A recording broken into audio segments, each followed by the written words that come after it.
But now to the speculation about the future of my next guest. Jacinta Price has been a prominent and fierce coalition campaigner, not just to help defeat Labor's voice to Parliament, but also to elevate the issues of marginalised Australians across the country. Now, in a formal sense, Nampijinpa Price is a representative of the Northern Territory's Country Liberal Party, the CLP. They have a tradition of allowing MPs to sit in either the Nationals Party room or the Liberals Party room, depending on the lower house seat they're in or their position on the Senate ticket. Now, today, Nampijinpa Price has sat with the Nationals, but in news today that sends shockwaves around Canberra, she's joining the Liberal Party room, where she intends to play a very prominent role in the rebuild of the coalition. And I'm delighted to say Jacinta Price joins me now. Senator, thank you for your time. I tell you what, you have made headlines across the country and I think made a lot of coalition supporters across the country hopeful for the future in a way we haven't been for many, many days. Why the shift and why now?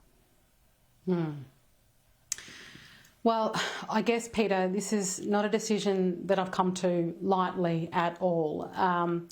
It is a decision that I've thought a lot about. And firstly, I guess I've always felt like the Liberal Party room is my natural home, given, the Liberal Party is the Freedom Party, the party of responsibility.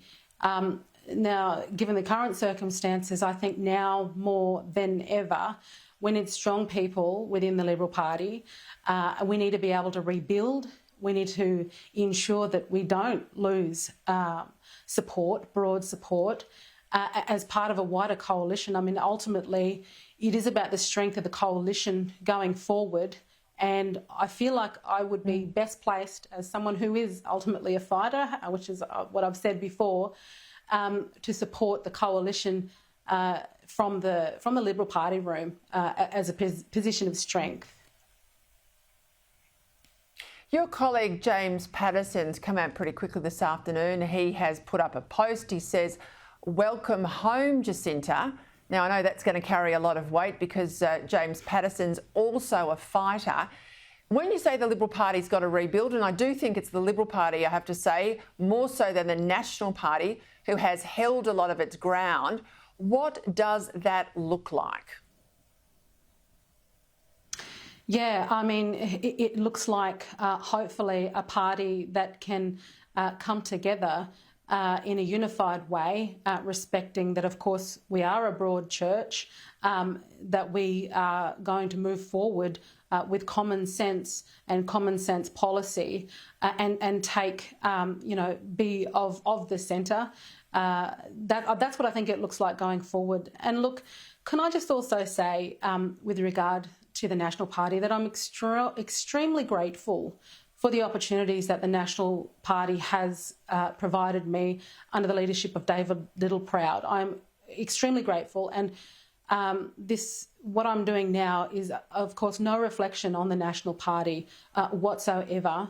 I'm very grateful for the support of people like James Patterson. I've got some, wonderful friends in the Liberal Party.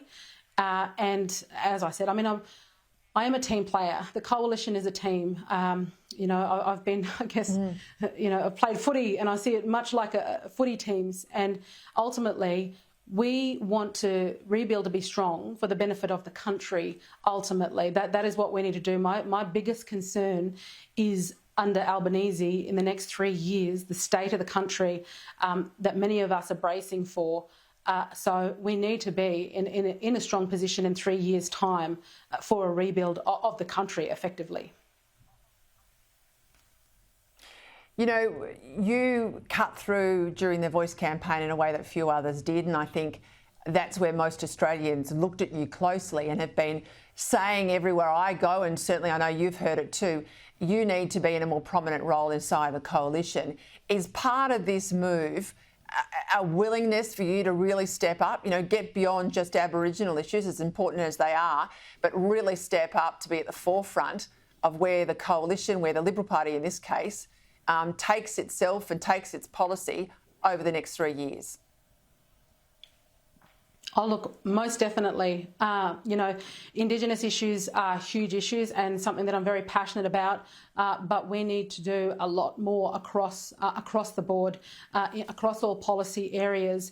And as many of us know, there was a great deal of policy work that was done before the last election that, of course, didn't see the light of day either. So definitely, I want to be part of, putting forward something for the Australian people that they can get behind, and including our values, the importance of our values, the importance of being proud to be Australian, which I feel like has come under attack in more recent times. We want to make sure we want to instill that pride once more, what it means to be Australians, and I think our values as a Liberal Party as well. We need to get back to. We need to demonstrate that is what we are prepared to lead with as well, which I don't think there was enough of in the lead up to the last election. One of the criticisms out of the weekend is people have stopped listening to the Liberal Party. How are you going to be able to make them listen again? I mean, I think it's fairly evident that I'm not shy to draw a line in the sand and to be heard. And I think that's how we should all stand proudly. Despite it was an incredible defeat, but it is a place that we can rebuild as a coalition going forward. And I will always ensure that I'm lending my voice to the greater good, which is to support the coalition, but also to support our country and listen to the Australian people. It is ultimately the Australian people. And I think the Nationals Party Room have done a great job of being grassroots, listening to the Australian people, espousing their values and being led by them. And this is absolutely what we need to do. We need to be that voice for the forgotten people, as Menzies once put it. That's what we need to do going forward as part of the Liberal Party and the coalition. And that is how I will certainly lend my voice in the fight going forward. I know my viewers will be picking up the phone and ringing their coalition MPs tomorrow saying that you have got to be in the front line. If that happens, Jacinta Price, are you willing to be drafted into some sort of leadership role? Are you willing to put your hand up? Look, this has been a massive step. I will not put any limitations on myself. And ultimately, again, I guess I've always been led by the Australian people and will continue to do so. And certainly, I hope that all of my party colleagues, both sides, we can continue to do that, is to be led by the Australian people.